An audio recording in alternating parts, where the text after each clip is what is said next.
Bonjour mes chers élèves, comment allez-vous? J'espère que vous allez bien. نفتتح la vidéo ديالنا comme d'habitude بالصلاة والسلام على سيدنا محمد وعلى آله وصحبه أجمعين. Toujours dans le cadre de préparation à l'examen régional de la 3e année collégiale, je vous propose aujourd'hui un autre modèle de la région Guelmim-Ouaddaoun, la session 2019. Mais si vous n'avez pas encore vu les autres modèles précédents, qu'est-ce que vous attendez? Vous allez trouver les liens dans la barre de description. Alors, vous êtes prêts? C'est parti! On va commencer tout d'abord par la lecture du texte. On l'appelait la mouche à dos. On l'appelait la mouche à dos et vous allez comprendre pourquoi. Elle devait avoir 12 ans mais paraissait en avoir 8 ou 9. Elle était petite et maigre et on voyait mal son visage sous ses longs cheveux noirs. Un peu sauvage, elle sautait de rocher en rocher avec un petit bourdonnement de mouche. La mouche à dos était sourde et muette.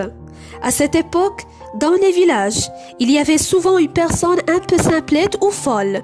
On l'acceptait, elle faisait partie du village, mais les enfants la tourmentaient sans réfléchir. Nous aussi, nous faisions la même chose. La pauvre mouche à dos n'était pas folle, mais elle ne pouvait pas parler. Elle était différente et pour cette raison, nous la tourmentions comme nous tourmentions un chat, des fourmis, une mouche. Et peut-être aussi que nous avions peur d'elle et de ses grands yeux noirs où nous pouvions lire le malheur. Maintenant, mettez la vidéo en pause et lisez le texte plusieurs fois pour que vous puissiez le comprendre. Vous devrez également expliquer les mots difficiles.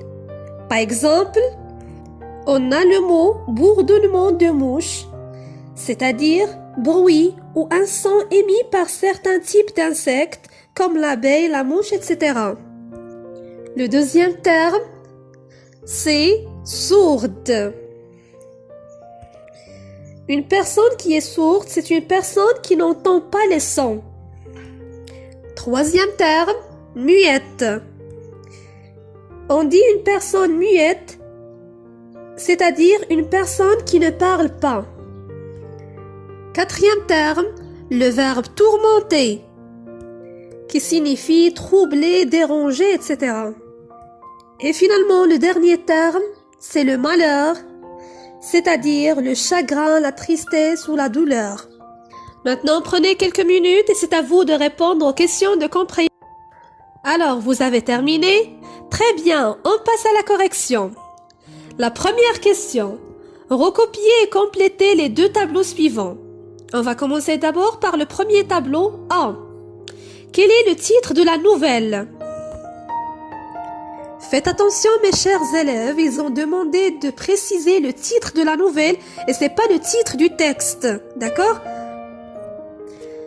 Alors, le titre de la nouvelle c'est La mouche à dos. Le nom de l'auteur, c'est Jean Paillot. Quel est maintenant le nom du personnage principal? Oui, c'est la mouche à dos. Quel est son âge? 12 ans, mais paraissait en avoir 8 ou 9. Et quel est maintenant son handicap? On désigne d'abord par le mot handicap une déficience physique ou mentale. Alors la mouche à dos était sourde et muette. La deuxième question. Le texte est le début d'une nouvelle. La situation stable. Car, justifiez cette affirmation par deux indices convenables choisis dans la liste suivante. On a un texte à dominante narrative. On présente le personnage principal. On utilise les verbes de mouvement, c'est-à-dire d'action. Texte à dominante descriptive. Et le temps verbal, c'est le passé simple. Alors, d'après cette liste, quels sont les indices qui prouvent vraiment qu'il s'agit de la situation stable ou plutôt du début d'une nouvelle? Très bien, donc dans la situation initiale d'une nouvelle, on présente premièrement le personnage principal et on essaie de décrire les traits de caractère de ce personnage. Alors le texte à dominante descriptive. La troisième question. On l'appelait la mouche à dos car elle tourmentait les mouches. Elle avait un bourdonnement de mouches. Elle mangeait des mouches. Recopiez la bonne réponse. Alors on l'appelait la mouche à dos car elle avait un bourdonnement de mouche. La deuxième réponse. Voilà la justification dans le texte. Elle sautait de rocher en rocher avec un bourdonnement de mouche. La quatrième question.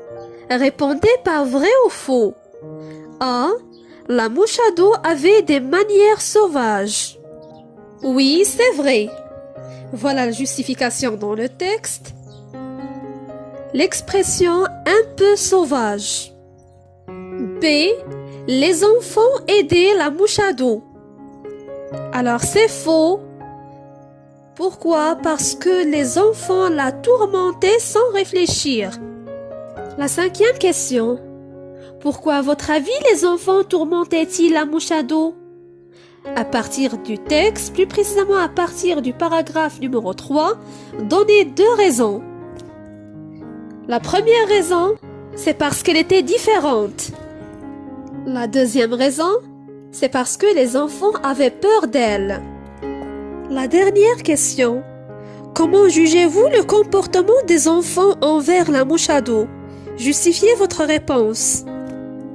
C'est-à-dire, chacun de vous doit donner son point de vue, son jugement à propos du comportement des enfants envers la mouche à dos. On sait déjà que les enfants tourmentaient la mouche à dos au lieu de l'aider. À votre avis, êtes-vous d'accord ou pas? Envoyez-moi vos réponses dans les commentaires. On passe maintenant à la deuxième partie, langue. 6 points. La première question, relevez dans le texte 4 mots appartenant au champ lexical du corps. C'est-à-dire, à partir du texte, vous allez relever 4 mots appartenant au champ lexical du corps, ou plutôt qui renvoient au thème du corps. Oui, par exemple, on peut citer maigre, visage, cheveux, yeux. La deuxième question. Relevez dans le deuxième paragraphe une phrase où l'on exprime l'idée de concession. Alors, la phrase où l'on exprime l'idée de concession, on l'acceptait, elle faisait partie du village, mais les enfants la tourmentaient sans réfléchir. La troisième question. Recopiez puis complétez correctement le vide par l'une de ces expressions. Première expression pour que, deuxième expression pour.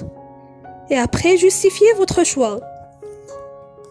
Voilà la phrase.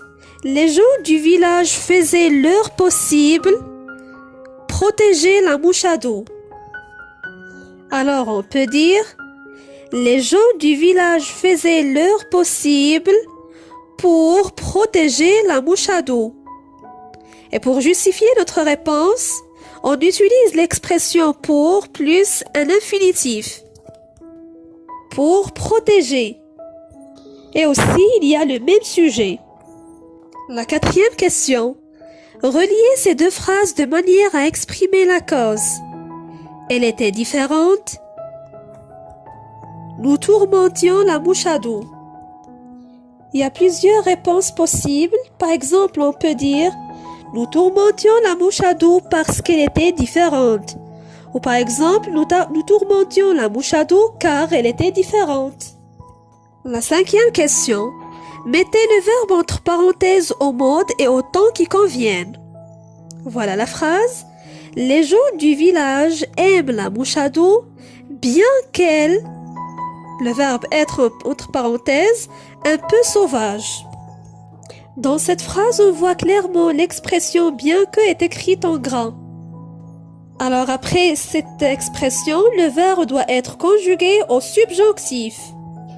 Et donc, on peut dire les gens du village aiment la mouche à dos, bien qu'elle soit un peu sauvage. La dernière question dans cette partie de langue. Complétez convenablement le tableau suivant. L'énoncé. Si les enfants continuaient à tourmenter la mouche à dos, je les punirais. À votre avis, quel est l'émetteur de cette phrase? Quelle est la notion exprimée? Et quel est le moyen utilisé? L'émetteur, par exemple, celui qui parle, on peut dire un père ou bien une mère ou par exemple un parent de la mouche à dos. La notion exprimée, c'est l'hypothèse, mais on peut accepter aussi la condition. Pour le moyen utilisé, on a l'expression si. La troisième partie, la production écrite. Je vais vous lire le sujet. Vous avez déjà vu une scène où une personne a été maltraitée, violentée, insultée. Cette personne peut être une personne handicapée, une personne de couleurs différentes, un mendiant, un vieil homme, une femme, etc. Rédigez un texte dans lequel vous précisez le moment et le lieu de l'événement, vous racontez ce qui s'est passé et vous dites quels sentiments vous avez éprouvés. Voilà les critères d'évaluation que vous devrez respecter. Premièrement, le respect de la consigne, la cohérence du récit, notamment l'organisation, la progression et l'originalité des idées, et finalement la correction de la langue, à savoir le vocabulaire, la syntaxe, la ponctuation, l'orthographe et le bon emploi des temps des verbes. Alors mes chers élèves, c'est à vous maintenant de faire un essai et de rédiger la production. Je vais vous laisser mon email ci-dessous pour m'envoyer le texte rédigé sous forme d'un document Word par exemple ou PDF.